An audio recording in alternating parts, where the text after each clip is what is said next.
Top level के लोग हैं। आपका पर्पज़ है कि मैं लोगों की मदद करूं, तो लोगों की मदद करने से बेहतरीन मिसाल अल्लाह के रसूल के सिवा कोई है ही नहीं, है ना। आपका पर्पज़ है कि मैं अपनी ज़ात से लोगों को फ़ायदा पहुंचाऊं, अल्लाह के रसूल से बेहतर मिसाल है ही नहीं।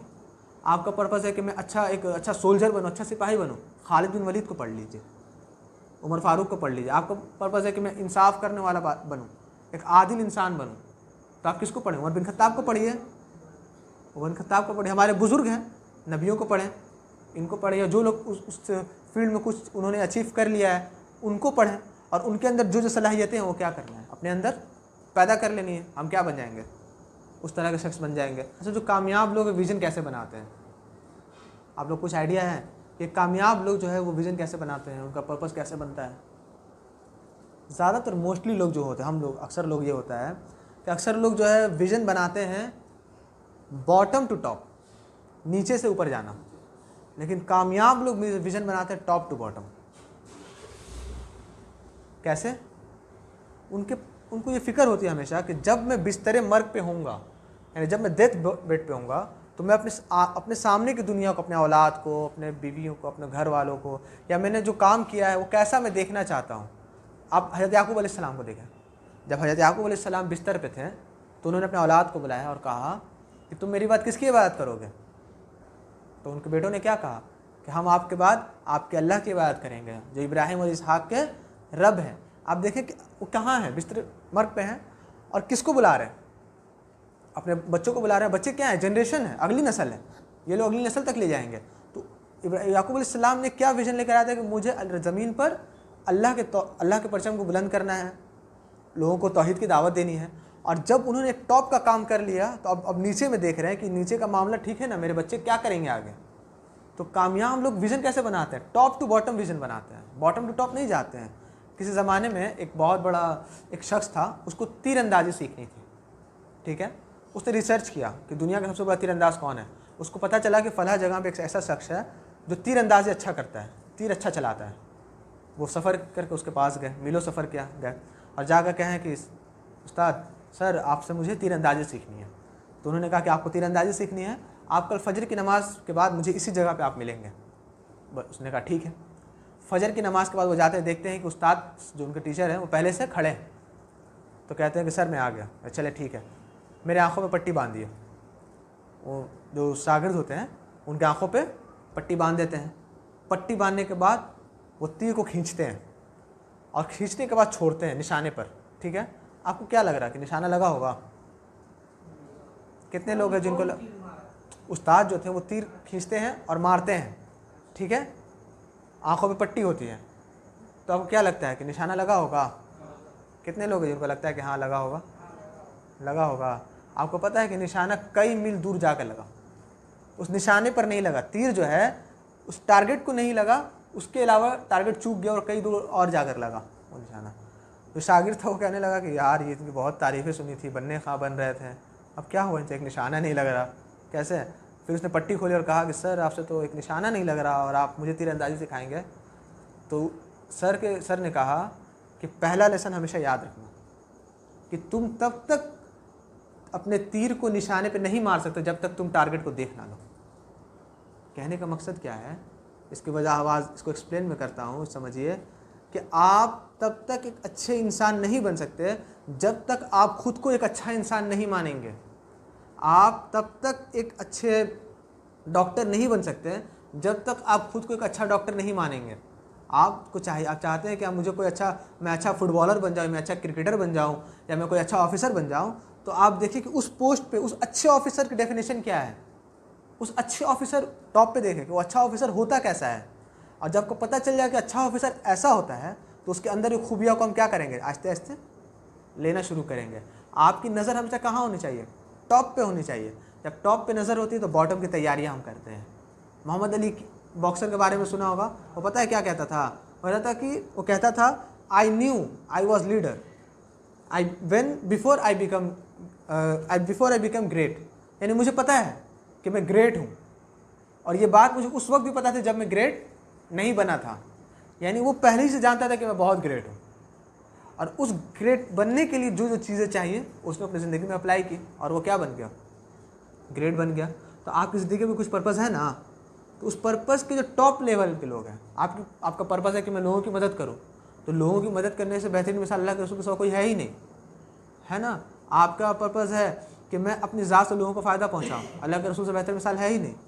आपका पर्पज़ है कि मैं एक अच्छा सोल्जर बनूँ, अच्छा सिपाही बनूँ, खालिद बिन वलीद को पढ़ लीजिए, उमर फारूक को पढ़ लीजिए। आपका पर्पज़ है कि मैं इंसाफ करने वाला बनूँ, एक आदिल इंसान बनूँ, तो आप किसको पढ़ें? उमर बिन खत्ताब को पढ़िए, उमर बिन खत्ताब को पढ़िए। हमारे बुज़ुर्ग हैं, नबियों को पढ़ें, इनको पढ़िए। जो लोग उस फील्ड में कुछ उन्होंने अचीव कर लिया है उनको पढ़ें, और उनके अंदर जो सलाहियतें हैं वो क्या करना है, अपने अंदर पैदा कर लेनी है। हम क्या बन जाएंगे? उस तरह के शख्स बन जाएंगे जिस तरह के हम लोग सोचते थे। अल्लाह के रसूल, हम लोग विज़न हमारे पास नहीं होता, जिसकी वजह से ये चीज़ें हम नहीं समझ पाते। आप देखिए ना कि अल्लाह के रसूल सल्लल्लाहु अलैहि वसल्लम, he was a visionary man. दुनिया में उनसे बड़ा विज़न रखने वाला बंदा पैदा नहीं हुआ। अल्लाह के रसूल उस वक्त क्या कहते थे कि आप ला इलाहा इल्लल्लाह क्या हो, ए अरब कूलू ला इलाहा इल्लल्लाह, आप ला इलाहा इल्लल्लाह कहिए और अरब और अजम के मालिक बन जाइए। क्या था? विज़न देना था कि ला इलाहा इल्लल्लाह, मैं जो दीन लेकर आया हूँ, अल्लाह के रसूल कह रहे हैं कि मैं जो दीन लेकर आया हूँ, इस्लाम, ये कोई मामूली चीज़ नहीं है। आप इस्लाम में दाखिल होइएगा, आप अरब अजम का मालिक बन जाइएगा। यानी सहाबा जब एक विज़न देखते थे कि यार अरब का भी मालिक, अजम पे भी हुकूमत, और क्यों? इस्लाम में दाखिल होने के बाद। जब इस्लाम में दाखिल होते तो पता होता कि हम ये चीज़ करूँगा तब जाकर अरब और अजम को मिलेगा। तो पहले अल्लाह के रसूल क्या दिखा रहे? टॉप दिखा रहे हैं कि तुमको क्या फ़ायदा होगा, देखो तुम्हारी आखिरी उखरवी फ़ायदा क्या है और दुनियावी फ़ायदा क्या है, आओ तुम इस्लाम में। अल्लाह के रसूल क्या दिखा रहे हैं? उसके अलावा एक बार ऐसा हुआ था कि अल्लाह के रसूल सल्लल्लाहु अलैहि वसल्लम जब हिजरत करके मदीना जा रहे थे तो उनके दुश्मनों ने एक जासूस को छोड़ा। उसका नाम क्या था? सुराका बिन मालिक। क्या तुम पता करो कि अल्लाह के रसूल कहाँ है, हमें पकड़ना है। सुराका बिन मालिक अल्लाह के रसूल को देख लेते हैं, वो उनके पास उनको पकड़ने जाते हैं। अल्लाह ताला अल्लाह के रसूल की हिफाजत करते हैं। तो अल्लाह के रसूल कहते हैं कि सुराका, याद करो क्या ही वो दिन होगा कि जब तुम्हारे हाथ में कैसर और किसरा के कंगन होंगे। कैसर और किसरा रूम के बादशाह, उस वक्त रूम एक ग्रेट स्टेट माना जाता था, उसके कंगन तुम्हारे हाथ में होंगे।